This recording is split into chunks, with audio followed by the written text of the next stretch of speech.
ହବା ପାପ ନୁହେଁ, ଏଠି ବାପା ହବା ମହାପାପ।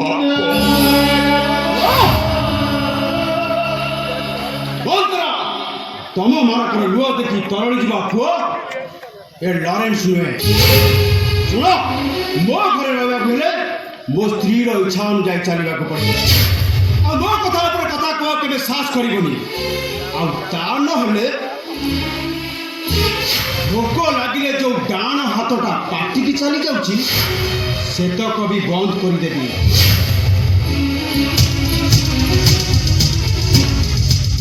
ଆଉ ଏ ବେଲ୍ଟରେ ଯେମିତି ବୁଲା କୁକୁରକୁ ପିଟନ୍ତି ସେମିତି ପିଟିବି ବୁଲା କୁକୁରଙ୍କ ଭଳିଆ।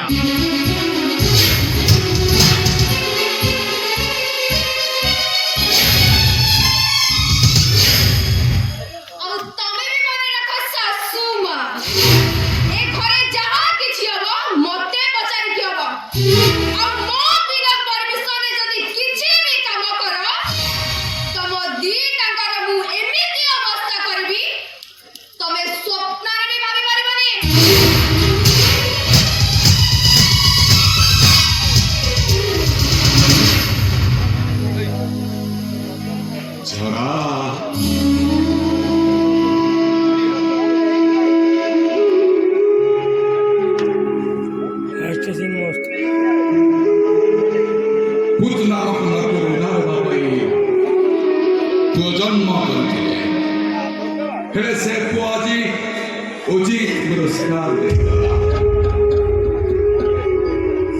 ବଡ଼ ପୁଅକୁ ତ ଦେଖିଲ, ଆଉ ବାକି ରହିଲା ସାନ ପୁଅଟା। ବାପା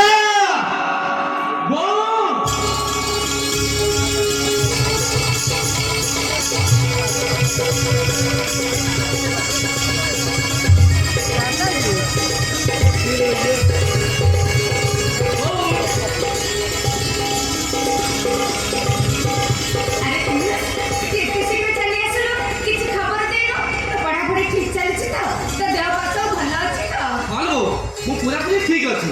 ଏଇ ତମମାନଙ୍କ କଥା ଟିକେ ମନେ ପଡ଼ିଲା ତ ସେଇଥିପାଇଁ ଚାଲି ଆସିଲି। ବାପା ବୋଉ, ତମମାନଙ୍କ ମୁହଁରେ ଶୁଖି କଳା କାଠ ପଡ଼ିଯାଇଛି। ତମମାନଙ୍କ ଦେହ ଭଲ ନାହିଁ କି? ତା ଛଡ଼ା ଦିନ ଆସି 2 ପହର ହେଲାଣି। ତମମାନେ କିଛି ଖାଇଛ ନା ନାହିଁ? ଆମେ ଖାଇଛୁ ପୁଅ ବୋଉ ଆମକୁ ଏମିତି ଖାଇବାକୁ ଦେଇଛନ୍ତି 4 ଦିନ ଯାଏ ନ ଖାଇଲେ ଚଳିବ। ଜୀବନରେ ପ୍ରଥମ ଥର ପାଇଁ ପୁଅ ବୋହୂ ଆମକୁ ଏମିତି ଖାଇବାକୁ ଦେଇଛନ୍ତି ଯେ ଆମେ ପେଟ ପୁରେଇକିରି ଖାଇ ଦେଇଛୁ। ହେ ବାପା ବୋଉ, ତମମାନେ ଏମିତି କି ଖାଇବା ଖାଇଛ ଯେ ତମକୁ 4 ଦିନ ଯାଏ ଭୋକ ହବନି? କହିଲ ସେ ଆଇଟମ୍ ଗୁଡ଼ା ନା ଟିକେ ମତେ କହିଲ। ବାପା କହୁନ, ବୋଉ କହ। ବୋହୂର ମାର ଗାଳି, ପୁଅର ବେଲ୍ଟ ପାହାର,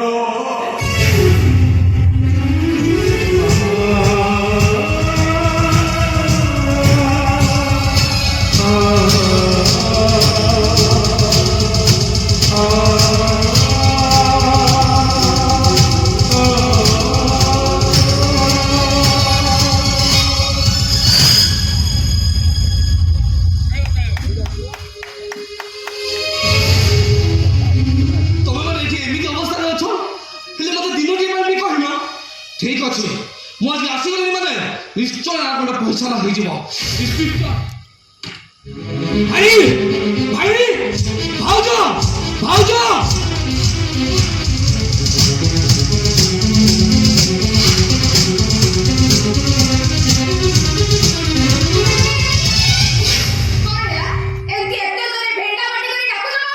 ପାର୍ଟି କରିବା ତମେ ମତେ ବାଧ୍ୟ କରୁଛ? ଆରେ ତମେ ମାନେ ମଣିଷ ନା ଜାନୁଆ? ବାପା ବୋଉ 2 ଜଣ, ତାଙ୍କୁ 2 ଜଣ 2 ମୁଠା ଖାଇବାକୁ ଦେବାକୁ ପଡ଼େ, ତାଙ୍କୁ ଏମିତି ଗୋରୁ ଗାଈ ପିଟୁଛ କାହିଁକି? ଆରେ ଦୋଷୀ ସବୁବେଳେ ଦଣ୍ଡ ପାଏ। ଭୁଲ କଲେ ପନିଶମେଣ୍ଟ ପାଇଲେ। ସେମାନେ କୋଉ ଭୁଲ କରି ପନିଶମେଣ୍ଟ ପାଇଛନ୍ତି ସେ କଥା ମୁଁ ଜାଣିନି। ହେ ତମେ ଆଜି ଗୁରୁଜନ ମାନଙ୍କୁ ହାତ ଉଠାଇ ଯୋଉ ଭୁଲ କରିଛ ତାର କଢ଼ା ପନିଶମେଣ୍ଟ ମୁଁ ଦେବି। ତମେ ମତେ ଧମକ ଦଉଛ? ମାରିବ ମତେ? ହଁ ମାରିବି। ତମ କୋଉ ହାତ ଦିଟା ମୋ ଠାକୁର ଉପରକୁ ଉଠିଛି, ତମ ସେ ହାତଟାକୁ ମଝି ବାହାରି ଦେବି।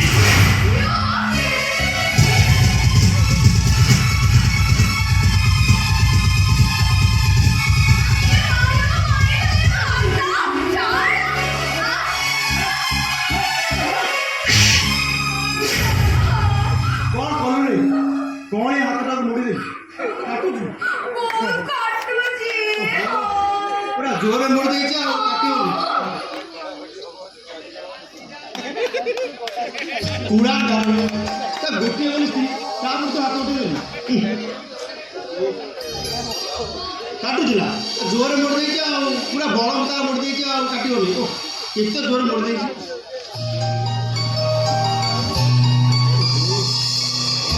କେତେ ଜୋରରେ ମୋଡ଼ି ଦେଇଥିଲା ଭାଇ ଆଜି ସ୍ତ୍ରୀର ହାତଟା ମୋଡ଼ି ହେଇଗଲା ମାନେ ତ ଛାତିଟା ପୁରା ଫାଟି ଯାଉଛି ନାଇଁ ଏଇ ଟିକି ଆଗରୁ ବାପ ବୋଉ ତ ଯୋଉ ଗୋରୁ ଗାଈ ଭଳିଆ ପିଟି ଦଉଛୁ ତ ହାତଟା ଟିକେ ଘରେ ଉଠେଇ କେମିତି ଆରେ କୁଳାଙ୍ଗର ଆରେ ସେମାନେ ପରା ବାପ ମା ଏଇଟା ପରା ମାଇପ ପାଖରେ ବସେ କାନରେ କୁହେ ତା କଥା କି ଅନଥା ହୁଏ ଆରେ ବା ତ ହେଇନୁ ବୁଝିବୁ କୋଉଠୁ ବା ହୋ ତାପରେ ଜାଣିବୁ ବାପ ମା ବଡ଼ ନା ମାଇପ ବଡ଼ ଭାଇ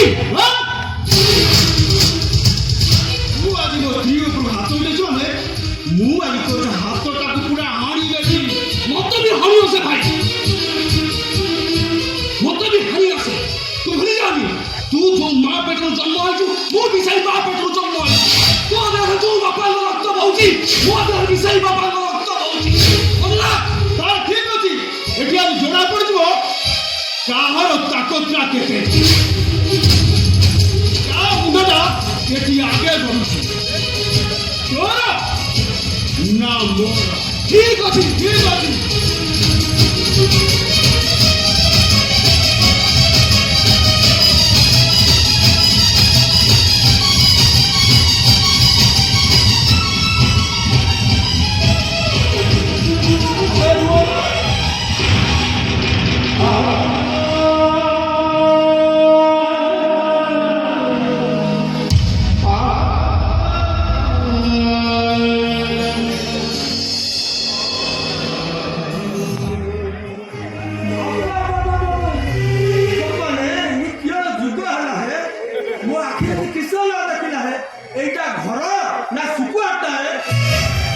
ସୁମତି ଆପଣ ଆସିଛନ୍ତି ଭିତରକୁ ଆସନ୍ତୁ ଭିତରକୁ ଆସନ୍ତୁ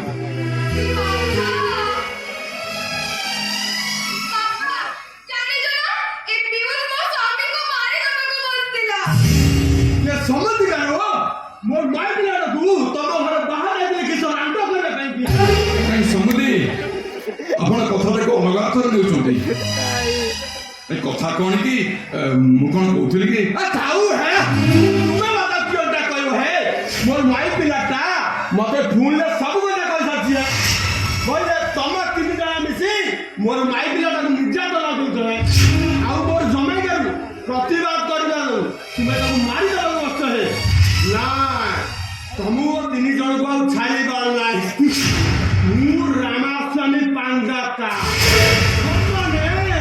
ସବୁ ଲେଖା ଛିଡ଼େଇ ଦେବାର ଏକା କହିଲେ ତମ ତିନି ଜଣକୁ ମୋର ମାଇ ପିଲାକୁ ନେଇ ମହିଳା ଥାନା ତୁମ ତିନି ଜଣ ନାଁରେ କେସ୍ ଦେବାର ହେ ଭଲ ସମାଜ ମଧ୍ୟ ବ୍ୟକ୍ତି ନିଜ ଝିଅର ଭୁଲକୁ ଘୋଡ଼େଇବା ପାଇଁ ଯାଇ ଏଠି ମୁରବି ପଣିଆ ଦେଖିବା ପାଇଁ ଟିକେ ବି ଚେଷ୍ଟା କରନ୍ତି ନିଜ ସମ୍ମାନ ଯାଉଛ ଚୁପଚାପ ଆମ ଘରୁ ବାହାରି ଯାଅ ତା ନହେଲେ ଘୋଡ଼ା ଧୋକା ଦେଇ ବାହାର କରିଦେବି ଓ ଶ୍ୱଶୁରକୁ ଘୋଡ଼ା ଧକ୍କା ଦେଇ ମାରିବାକୁ ତୁ କେବେ ମୋ ବାପାଙ୍କୁ ଥାନାରେ ପୁରେଇବା ପାଇଁ କାହିଁକି ଏବେ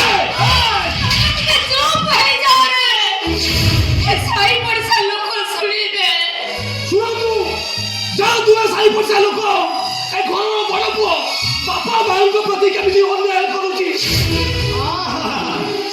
କହିଲେ ଏ କଥା ତମେ କହୁଛ ନା ସେମାନେ କହୁଛନ୍ତି ହେ ସେମାନେ ଏଇଥିପାଇଁ କହିପାରୁନାହାନ୍ତି ଯେ ତାଙ୍କ ବିବେକ ତାଙ୍କ ସହିତ ଧୋକା ଦେଇଛି ତାଙ୍କ ଆଶା ଆଉ ଭରସା ତାଙ୍କୁ ପ୍ରତାରଣା କରିଛି ଆଉ ସେ ଘର ଭିତରେ ବସି ଘୁମୁରି କାନ୍ଦୁଛନ୍ତି ଘୁମୁରି ନା ମୁଁ ଏସବୁ ସହିପାରିବିନି ମୁଁ ଏହାର ସମାଧାନ ଚାହୁଁଛି ଫାଇନାଲ ଚାହୁଁଛି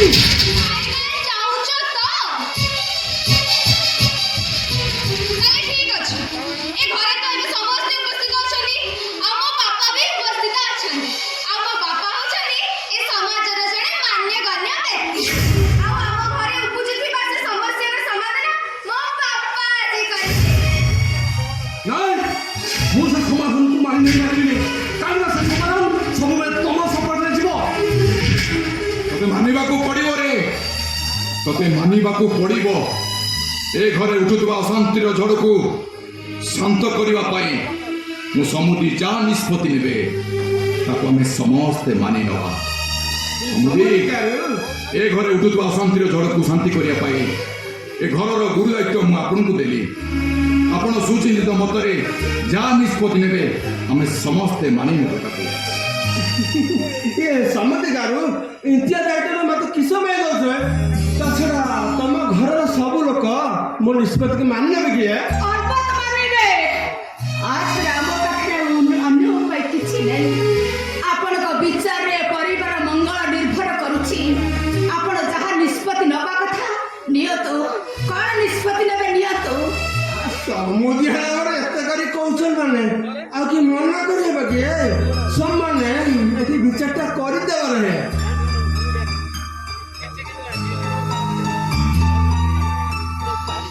समुदी गारू बस है समुदी तल भी बस सानो जय बुआ आ बसु ना जमाई गारू बस है ए मारनी ना तू भी बा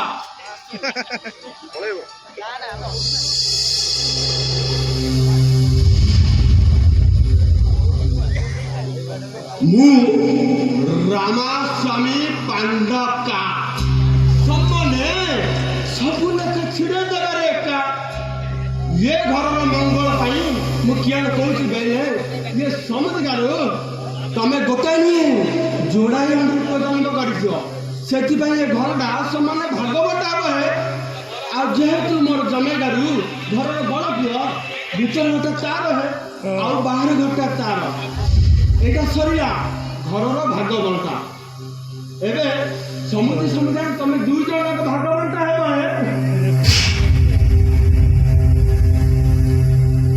সমুদায় তুমি গোটাই নুহে যোড়ে অন্ডরূপ জন্ম করতিবারু এবে তুমি দুই জন ভাগ বন্টা হবে জনে বড় পুଅ পাখরে আউ জনে সান পুଅ রহিব